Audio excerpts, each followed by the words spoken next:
Olá, seja muito bem-vindo. Estamos iniciando mais um Repensar e hoje o nosso destaque vai para um livro que traz um assunto muito interessante, muito importante, principalmente para os dias em que nós estamos vivendo esse tempo de transformação.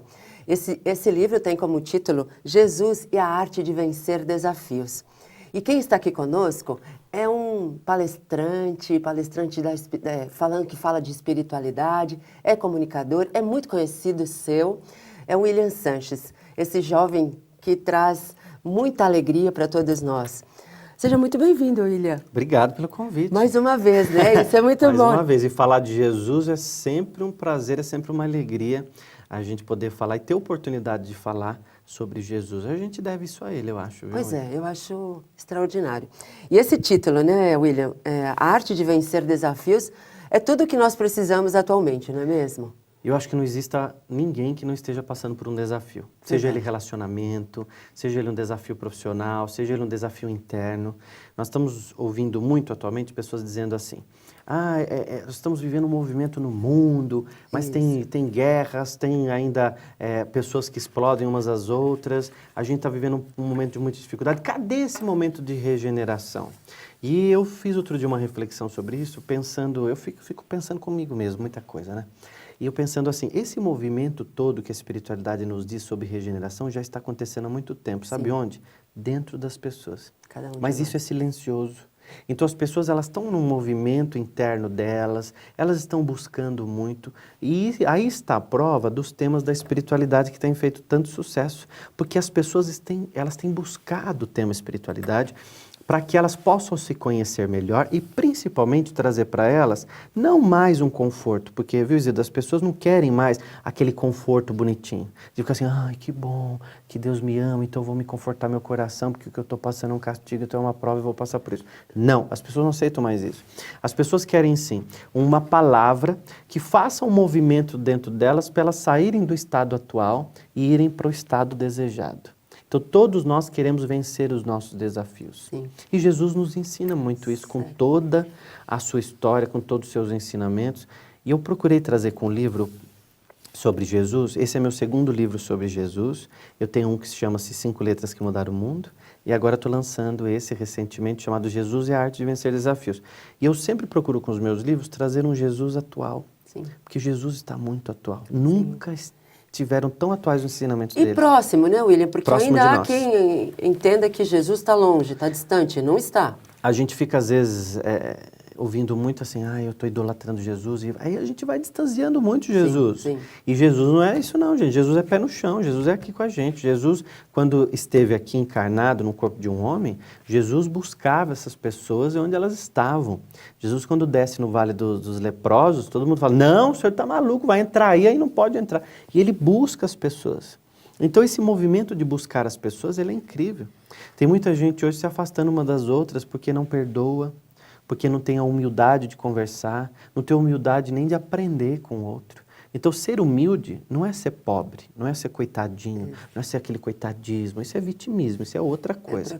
Ser humilde também não é ser humilhado. A humildade é o nosso processo de equilíbrio com a nossa própria vaidade. É não dizer sim toda hora, né? Porque Jesus disse não, né? Disse não, de uma maneira muito inteligente. Porque quem ama diz não. Porque a gente precisa se amar. Então, quando eu passo pelo processo do meu auto-amor, eu consigo destinar para o mundo o meu melhor.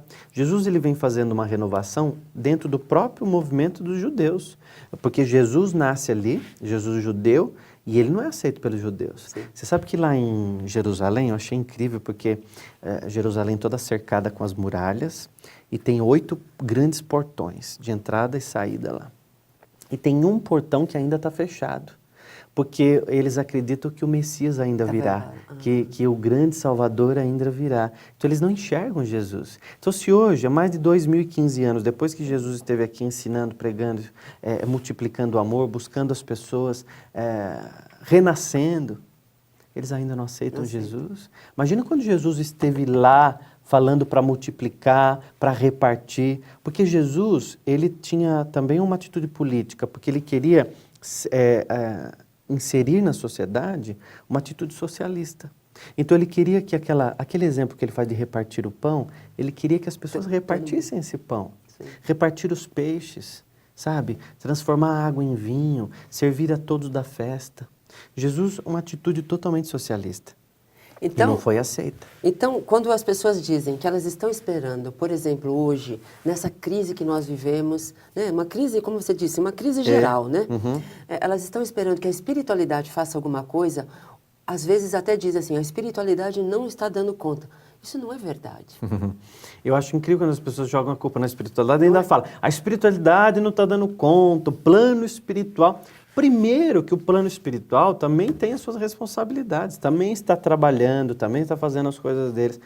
Se que todo mundo assumisse a sua responsabilidade do teu próprio espírito, do teu próprio passo, a gente fica preocupado com o que os outros vão falar. A gente fica preocupado com o que os outros vão pensar da gente. Sim. Fica preocupado em agradar as pessoas. Fica preocupado com a crise do país. E o que mais aconteceu no nosso país no ano de 2015 foi as pessoas vivenciarem a crise. Eu não vivi crise. Sim. Valoriza, né? Você valoriza aquilo na sua vida, né? Exatamente. Falando de crise, repartindo crise. São as famosas boquinhas do mal. É o marketing do mal. Porque o mal, ele é tão pequeno que ele tem que dar notícia que ele existe. Verdade. Ele é tão pequenininho o mal, ele tem que dar toda hora notícia. Só que o mal, ele tem um marketing incrível. Se você colocar um vídeo fazendo uma polêmica, uma dança, uma briga, você abre o Facebook, tem briga de crianças, briga de adolescente, briga de marido e mulher, briga de uma mulher jogando a outra dentro do rio, e aí você olha aquilo no Facebook e você fala, meu Deus. Aí um vídeo como esse, onde se fala de Jesus, de amor, poucos acessos. Sim. Então, o que nós estamos buscando? Que marketing que nós estamos sendo? Porque tem muita gente que trabalha para o marketing do mal e não recebeu nem 13º no final do ano, né? Verdade. Está trabalhando de graça. Você sabe que a Suíça, uma cidade da Suíça fez uma pesquisa que eles, naquela cidade, durante uma semana, não se podia dar notícias negativas. Que legal. Só positivas, só bem. Sim. A criminalidade foi quase que a zero. Por quê? Porque tudo mudou, tudo ficou melhor. Né? As pessoas ficaram melhores, a atmosfera ficou melhor. Por que a gente continua, como você diz, valorizando a crise? Você já parou para pensar o ódio que é emanado contra a presidente? Sim. Você vê a quantidade de cards, de faces, de mensagens que as pessoas põem na internet, tirando sarro dela, falando coisa, emanando negatividade. O próprio Congresso ali trabalhando muito contra muitos projetos. Eu não estou a favor de ninguém, porque não sou petista, não estou aqui para falar de partido. Eu estou refletindo sobre o papel de cada um de nós.